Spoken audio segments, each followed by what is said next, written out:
আজ আমরা কথা বলবো একটি দারুণ অ্যাডভেঞ্চার কমেডি ফিল্ম নিয়ে, যেখানে একজন মানুষ বারমুডা ট্রায়াঙ্গেলের পথে বেরিয়ে পড়ে এবং এক অদ্ভুত দ্বীপে পৌঁছে যায়। আর সেই দ্বীপে থাকে শুধু 6 ইঞ্চি লম্বা ছোট ছোট মানুষ। এবার ভাবুন তো, সেই ক্ষুদে মানুষগুলোর অবস্থা কেমন হবে যখন তারা নিজেদের সামনে এত বড় একজন মানুষকে দেখতে পায়। ছবির নাম হলো গালিভার্স ট্রাভেলস। তো চলুন শুরু করা যাক। তবে তার আগে নমস্কার বন্ধুরা, আমি স্যাম আর আপনারা দেখছেন নো দি স্টোরি। ছবি শুরু হয় এক সিধে সাদা আত্মভোলা মানুষ গালিভারকে দিয়ে। সকালবেলা উঠে ফ্রেশ হওয়া, খাওয়া দাওয়া করা আর অফিসে আসা, এটাই তার রুটিন। গালিভার আমেরিকার এক সংবাদপত্র সংস্থার মেইল রুমে কাজ করে। একদিন তাকে একটি নতুন ছেলে ড্যানের ইন্টারভিউ নিতে হয়, কারণ গালিভার মেইল রুমের হেড ছিল। কিন্তু ইন্টারভিউ চলাকালীন গালিভার এমন সব উল্টোপাল্টা প্রশ্ন করতে থাকে যেগুলোর সেই চাকরির সঙ্গে কোনো সম্পর্কই নেই, যেমন প্লেন চালানো বা এ ধরনের অদ্ভুত কথা। তখনই জানা যায় যে আসলে কোম্পানি ড্যানকে আগেই হায়ার করে ফেলেছে, মানে ইন্টারভিউটা ছিল শুধুমাত্র লোক দেখানো। গালিভার ড্যানকে অফিস ঘুরিয়ে দেখায়, আর তখনই দেখা হয় একটি মেয়ের সঙ্গে যার নাম ডার্সি। ডার্সি এই সংবাদপত্রের ট্রাভেল এডিটর। তার কাজ হলো নতুন নতুন জায়গা নিয়ে আর্টিকেল লেখা আর প্রকাশ করা। ডার্সিকে দেখেই গালিভারের মনে অন্যরকম কিছু হয়। আসলে সে অনেক দিন ধরেই ডার্সিকে পছন্দ করে, কিন্তু কোনোদিন সাহস করে নিজের মনের কথা বলতে পারেনি। ডার্সি তাকে বন্ধুর মতো কথা বলে, কাজ নিয়ে প্রশ্ন করে, একটু গাইডও করে, কিন্তু গালিভারের মাথায় সবসময় একটাই চিন্তা, কাশ ডার্সি আমার গার্লফ্রেন্ড হতো। ড্যান খুব তাড়াতাড়ি বুঝে যায় যে গালিভার ডার্সিকে ভালোবাসে। পরে যখন গালিভার আর ডার্সি একসাথে লিফটে ওঠে, তখন ড্যান ইচ্ছে করে লিফট থেকে নেমে যায় যাতে গালিভার ডার্সির সঙ্গে একা সময় কাটাতে পারে। কিন্তু গালিভার তখনও সাহস করে একটা কথাও বলতে পারে না। কিছুদিন পর পরিস্থিতি আরও জটিল হয়ে যায় যখন ড্যান প্রমোশন পেয়ে যায়, আর এখন সেই গালিভারের বস হয়ে যায়। গালিভার যে টানা 10 বছর ধরে কোম্পানিতে কাজ করছিল, সে কোনোদিন প্রমোশন পায়নি। এটা শুনে সে ভেতর থেকে ভেঙে পড়ে। তখন ড্যান তাকে বোঝায়, তোমার আসল সমস্যা হলো তোমার লজ্জা। এই লজ্জার কারণেই তুমি প্রমোশন পাও না, আর এই লজ্জার কারণেই তুমি ডার্সিকে তোমার মনের কথা কোনোদিন বলতে পারোনি। এক রাতে গালিভার ডার্সির অফিসের পাশ দিয়ে যাচ্ছিল, তখন তার হাতে ভ্রমণ নিয়ে একটা কাগজ আসে। ডার্সি তাকে জিজ্ঞেস করে, তোমার কি ভ্রমণে আগ্রহ আছে? যদি থাকে তবে তুমি কেন ট্রাভেল আর্টিকেল লেখো না? গালিভার ডার্সিকে ইমপ্রেস করার জন্য মিথ্যে বলে ফেলে। সে বলে সে নাকি পৃথিবীর অনেক দেশ ঘুরে এসেছে, যেমন মেক্সিকো, মালদ্বীপ, থাইল্যান্ড আর নিউজিল্যান্ড। এটা শুনে ডার্সি খুব খুশি হয় আর বলে, আচ্ছা তাহলে তুমি মেক্সিকো নিয়ে একটা আর্টিকেল লেখো, আমি দেখব কেমন লেখো। কিন্তু সমস্যা হলো গালিভার জীবনে কোনোদিন কোথাও ভ্রমণই করেনি। এখন সে চিন্তায় পড়ে যায় আর্টিকেল লিখবে কিভাবে। ডার্সিকে প্রভাবিত করার জন্য সে ইন্টারনেট আর অন্যান্য আর্টিকেল থেকে কপি করে একটা নতুন লেখা বানায়। পরের দিন সে সেই আর্টিকেল ডার্সিকে দেখায়। ডার্সি পড়ে খুব ইমপ্রেস হয়, তার মনে হয় গালিভার একজন ট্যালেন্টেড ট্রাভেল রাইটার। তারপর ডার্সি তাকে আরও বড় একটা চ্যালেঞ্জ দেয়, তুমি একটা কাজ করো, পৃথিবীর সবচেয়ে রহস্যময় জায়গা বারমুডা ট্রায়াঙ্গেলে যাও আর সেটা নিয়ে লেখো। ওখানে খুব কম লোক গেছে, যদি তুমি সফল হও তবে এক অসাধারণ ট্রাভেল আর্টিকেল হবে।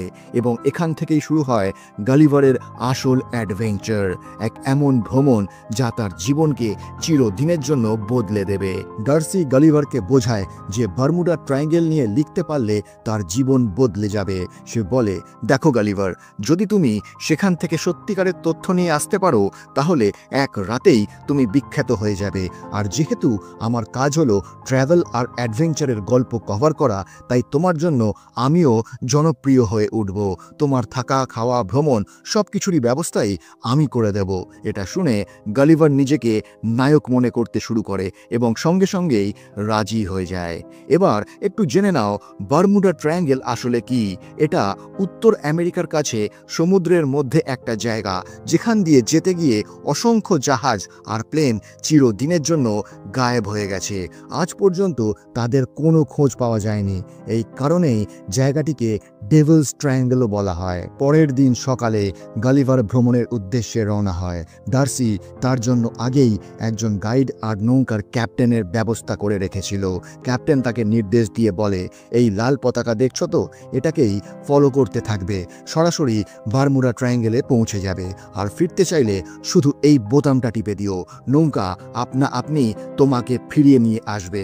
গালিভার আত্মবিশ্বাসের সঙ্গে বলে, আরে এটা তো আমার বাঁ হাতের খেলা। নৌকায় ভ্রমণ করার সময় গালিভারের হাতে একটা বই আসে, যেটা রোবট বানানো নিয়ে লেখা ছিল। বইটা পড়তে পড়তে সে ঘুমিয়ে পড়ে এবং স্বপ্নেও শুধু ডার্সির নাম জপ করতে থাকে। কিছুক্ষণ পর তার ঘুম ভাঙে এবং সে দেখে এক বিশাল সামুদ্রিক ঝড় তার দিকে ধেয়ে আসছে। সে ভয় পেয়ে যায়, লাইফ জ্যাকেট পরে ফেলে আর নৌকা সামলানোর চেষ্টা করে, কিন্তু সেই ভয়ঙ্কর ঝড় নৌকাকে টেনে নিয়ে যায় সমুদ্রের গভীরে। এরপর আমরা দেখি গালিভারের জ্ঞান ফিরে আসে। তার মনে হয় সে যেন কোনো সমুদ্র তটে শুয়ে আছে, কিন্তু নড়াচড়া করার চেষ্টা করতেই সে বুঝতে পারে সে একেবারেই নড়তে পারছে না। তার হাত পা বাঁধা, আর আশ্চর্যের বিষয় হলো তার বুকের ওপর কয়েকজন মানুষ দাঁড়িয়ে আছে, কিন্তু এরা সাধারণ মানুষ নয়, মাত্র 6 ইঞ্চি লম্বা ছোট ছোট মানুষ, যাদের বলা হয় লিলিপুট। ওদের মধ্যে একজন নিজের পরিচয় দেয় জেনারেল এডওয়ার্ড নামে। সব ছোট সৈন্যরা গালিভারকে দানব বলে ডাকতে থাকে। গালিভার জোরে চিৎকার করে নিজের বাঁধন ছিঁড়ে ফেলে এবং উঠে দাঁড়ায়। অবাক হয়ে সে বলে, এ কেমন জায়গা, হয়তো আমি স্বপ্ন দেখছি। তখন সব সৈন্য মিলে তার কাপড় ধরে টেনে আবার মাটিতে ফেলে দেয় এবং তাকে আবারও অচেতন করে ফেলে। এবার গালিভারকে শক্ত করে বেঁধে লিলিপুটের রাজার সামনে নিয়ে যাওয়া হয়। পথে ছোট ছোট মানুষগুলো তাকে দেখে অবাক হয়ে যায়। এই বিশাল দানব কোথা থেকে এলো? এটা কি কোনো ভিন্ন গ্রহের প্রাণী? রাজা থিওডর তাকে জিজ্ঞেস করে, তুমি কে? এখানে কেন এসেছো? তুমি কি আমাদের ক্ষতি করবে? গালিভার জবাব দেয়, না মহারাজ, আমি কারো ক্ষতি করতে আসিনি। আমিও আপনাদের মতোই মানুষ, শুধু আকারে বড়। আমি নিজেও জানি না কিভাবে এখানে এসে পড়লাম। এটা শুনে রাজকুমারী মেরি, যে রাজার মেয়ে, কিছুটা সহানুভূতি দেখায়। সে খুব কোমল হৃদয়ের এবং কারো দুঃখ দেখতে পারে না, কিন্তু জেনারেল এডওয়ার্ড সন্দেহ করে এবং বলে, হতে পারে এ আমাদের শত্রুদের গুপ্তচর, একে এখনই জেলে ভরে দাও। এরপর গালিভারকে লিলিপুটের সবচেয়ে ভয়ঙ্কর জেলে বন্দি করা হয়। সেই জেলে গালিভারের দেখা হয় আর একজন বন্দির সঙ্গে, তার নাম হোরাশিও। সে জানায়, আমি একসময় লিলিপুটের সবচেয়ে লম্বা মানুষ ছিলাম। আমি রাজকুমারী মেরিকে ভালোবাসতাম, কিন্তু জেনারেল এডওয়ার্ড ওকে বিয়ে করতে চায়, তাই সে আমাকে জেলে ঢুকিয়ে দিয়েছে। কিছুক্ষণ পর জেনারেল এডওয়ার্ড সেখানে এসে গালিভারের ওপর বসে মজা নিতে থাকে।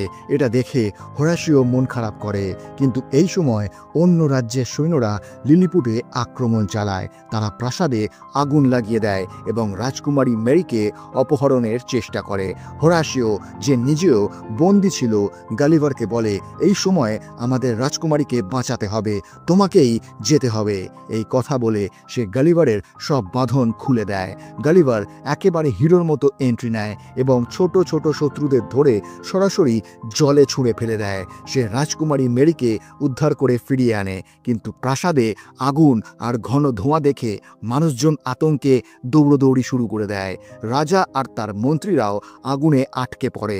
এটা দেখে হোরাশিও গালিভারকে নতুন কোনো উপায় বের করতে বলে। তখন গালিভার নিজের প্যান্ট খুলে প্রাসাদের ওপর প্রস্রাব করে দেয়। সাথে সাথেই আগুন নিভে যায় এবং রাজা আর মন্ত্রীদের প্রাণ বাঁচে। জেনারেল এডওয়ার্ড রাগে চিৎকার করে ওঠে, তোমার সাহস কি করে হলো রাজার প্রাসাদে এমন কাজ করার? কিন্তু গালিভার মজা করে তার মাথার ওপর প্রস্রাবের 2 ফোঁটা জল ফেলে দেয়। এতে সবাই হেসে ওঠে। রাজা গালিভারকে ধন্যবাদ জানায়। কিছুক্ষণ পরে রাজা গালিভারকে ডিনারে ডাকেন। গালিভার শর্ত রাখে, আমি অবশ্যই ডিনারে যোগ দেব, কিন্তু এক শর্তে, হোরাশিওকে জেল থেকে মুক্তি দিতে হবে। রাজা এতে রাজি হয়ে যায় এবং হোরাশিওকে ছেড়ে দেয়। ডিনারের সময় যখন সবাই একসাথে বসে খাচ্ছিল, রাজা গালিভারকে জিজ্ঞেস করে, তুমি আসলে কোথা থেকে এসেছো? গালিভার উত্তর দেয়, আমি আমেরিকার নিউ ইয়র্ক থেকে এসেছি। এটা শুনে সবাই গালিভারকে আমেরিকার রাজা ভেবে বসে। এত সম্মান দেখে গালিভারও মজা করে বলে, আজ্ঞে হ্যাঁ, আমি আমেরিকার রাজা। এটা শুনে জেনারেল এডওয়ার্ডের ভেতরে হিংসা আরও বেড়ে যায়। সে বলে, আমরা তোমার নৌকো খুঁজে বের করব যাতে তুমি তোমার দেশে ফিরে যেতে পারো। পরের দিন রাজা গালিভারের জন্য একটি বড় সড়ো প্রাসাদ বানিয়ে দেয় যেখানে সে আরামে থাকতে পারে। তার জন্য দাসদাসীও রাখা হয়।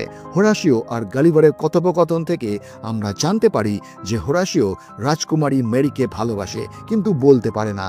গালিভার তাকে টিপস দেয় কিভাবে ইমপ্রেস করতে হবে। নিজে ডার্সিকে পায়নি, কিন্তু এখানে এসে হোরাসিওকে প্রেমের টিপস দিতে শুরু করে। হোরাসিও তার কথা মেনে রাজকুমারী মেরিকে ইমপ্রেস করে ফেলে।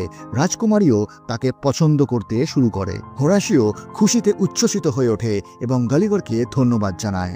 কিছুক্ষণ পর জেনারেল এডওয়ার্ড আনন্দিত হয়ে আসে এবং বলে, আমরা তোমার নৌকা খুঁজে পেয়েছি, এখন তুমি তোমার দেশে ফিরে যেতে পারো।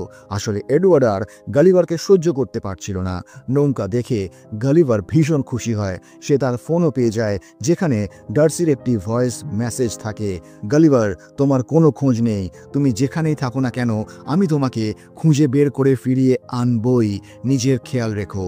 এটা শুনে গালিভারের চোখ জ্বলে ওঠে আনন্দে। ওদিকে এডওয়ার্ড রাগে রাজার কাছে গিয়ে বলে, এই হাতির মতো বড় মানুষটা শুধু খায়, একে এখান থেকে বের করে দিন। কিন্তু রাজা তার কথা শোনার বদলে উল্টে এডওয়ার্ডকে জেনারেলের পদ থেকে সরিয়ে দেয় এবং তার জায়গায় গালিভারকে জেনারেল বানিয়ে দেয়। এই ঘটনা এডওয়ার্ডের মন আরও বিষিয়ে দেয়। সে রাগে সমস্ত প্রতিরক্ষা ব্যবস্থা বন্ধ করে দেয় যাতে শত্রুরা আক্রমণ করতে পারে। প্রতিরক্ষা ব্যবস্থা বন্ধ হতেই শত্রু সেনা লিলিপুটে আক্রমণ চালায়। হোরাসিও এই খবর তৎক্ষণাৎ গালিভারকে দেয়। গালিভার রাজার কাছে যায়। রাজা বলে, আমাদের তোমার ওপর পুরো ভরসা আছে, তোমাকেই এই রাজ্যকে রক্ষা করতে হবে। গালিভার শত্রুদের জাহাজের কাছে গিয়ে বলে, আমি তোমাদের মারতে চাই না, শুধু চাই তোমরা আমাকে দেখে ভয় পেয়ে ফিরে যাও। সে জলে জোরে জোরে হাত পা নেড়ে নাটক করতে থাকে যেন শত্রুদের মারছে, কিন্তু শত্রুরা তার কথা উপেক্ষা করে কামান দাগতে শুরু করে। ছোট ছোট কামানের গোলাগুলি গালিভারের পেটে আঘাত লেগে উল্টে আবার শত্রু জাহাজে গিয়ে পড়ে। জাহাজ ভাঙতে শুরু করে। গালিভার তার শক্তি দেখিয়ে সব জাহাজের দড়ি ধরে টেনে গভীর সমুদ্রে নিয়ে যায়। এভাবেই গালিভার আবারও লিলিপুটকে রক্ষা করে। এরপর তার জন্য বিশেষ আয়োজন করা হয়। কেউ তার চুল কাটার দায়িত্ব নেয়, কেউ তার শরীরের মালিশ করে। মানে গালিভারের জীবন একেবারেই রাজকীয় হয়ে ওঠে। তার আইডিয়ায় গোটা লিলিপুট নিউ ইয়র্কের টাইম স্কোয়ারের মতো সাজতে থাকে। এসব দেখে এডওয়ার্ড আরও জ্বলে পুড়ে যায়। সে নিজের চুল ছিঁড়তে থাকে আর সরাসরি শত্রু রাজ্যে গিয়ে গালিভারকে শেষ করার ষড়যন্ত্র করে। সবসময় গালিভারের প্রতি হিংসুক এডওয়ার্ড একদিন এক অদ্ভুত বই নিয়ে আসে। এটা সেই বই যা গালিভার তার নৌকায় বসে পড়ছিল, যেখানে লেখা ছিল কিভাবে এক শক্তিশালী রোবট বানানো যায়। এডওয়ার্ড সেই বইটা গালিভারের নৌকা থেকে বের করে নিয়ে এসেছিল আর তার সাহায্যে এক ভয়ঙ্কর রোবট বানিয়ে ফেলে। একদিন সে সেই রোবটকে নিয়ে গালিভারের সামনে আসে আর বলে, চলো আজ এক আসল লড়াই হোক, যদি তুমি হারো তবে তোমাকে লিলিপুট ছেড়ে চিরদিনের জন্য চলে যেতে হবে। গালিভার ঠাট্টা করে হেসে উড়িয়ে দেয়, কিন্তু লড়াই শুরু হতেই গালিভার বুঝতে পারে যে এই রোবট সাধারণ কিছু নয়। রোবট গালিভারকে প্রচণ্ড মারতে থাকে। বেচারা গালিভার ক্লান্ত হয়ে পড়ে আর হাল ছেড়ে দেয়। সবার সামনে সে স্বীকার করে নেয়, আমি আমেরিকার রাজা নই, আমি এক সাধারণ মানুষ যে ভুল করে এখানে চলে এসেছে।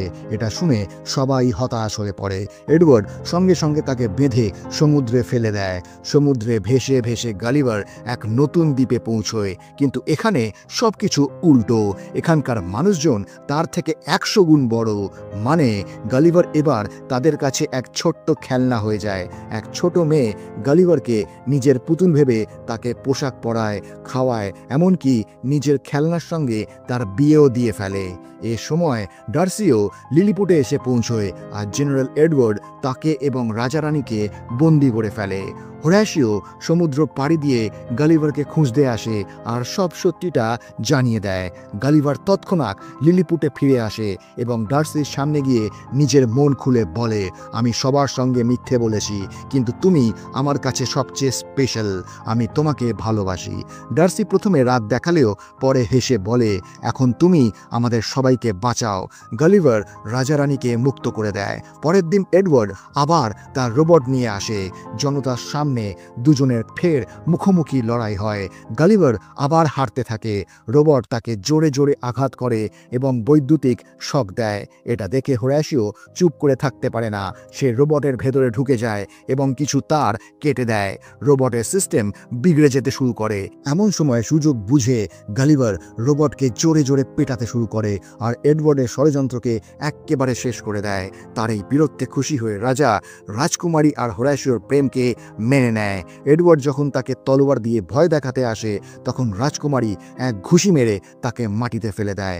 সবাই হাততালি দিয়ে ওঠে। এদিকে ডার্সিও অবশেষে গালিভারের প্রেমকে মেনে নেয়। শেষমেশ গালিভার আর ডার্সি লিলিপুটকে বিদায় জানিয়ে নিজেদের ঘরে ফিরে যায়। অফিসে ফিরে তারা প্রমোশন পায়, কারণ তারা বারমুডা ট্রায়াঙ্গেলের ওপর দারুণ এক গল্প লিখেছিল। দুজনেই খুশি হয় আর ছবিটা এক ইতিবাচক পরিসমাপ্তির দিকে এগিয়ে যায়। তো বন্ধুরা, যদি এই গল্পটা আপনাদের ভালো লেগে থাকে তাহলে ভিডিওটি লাইক করুন, আপনাদের বন্ধুদের সঙ্গে শেয়ার করুন, আর এরকমই আরও সিনেমার গল্প শোনার জন্য আমাদের চ্যানেল নো দি স্টোরি বেঙ্গলিকে সাবস্ক্রাইব করতে ভুলবেন না। আপনাদের একটা সাবস্ক্রিপশন আমাদের নতুন নতুন গল্প শোনাতে উৎসাহ দেয়। দেখা হবে পরের ভিডিওতে আরও এক মন ছুঁয়ে যাওয়া গল্প নিয়ে। ততক্ষণ নিজেদের খেয়াল রাখুন। ধন্যবাদ।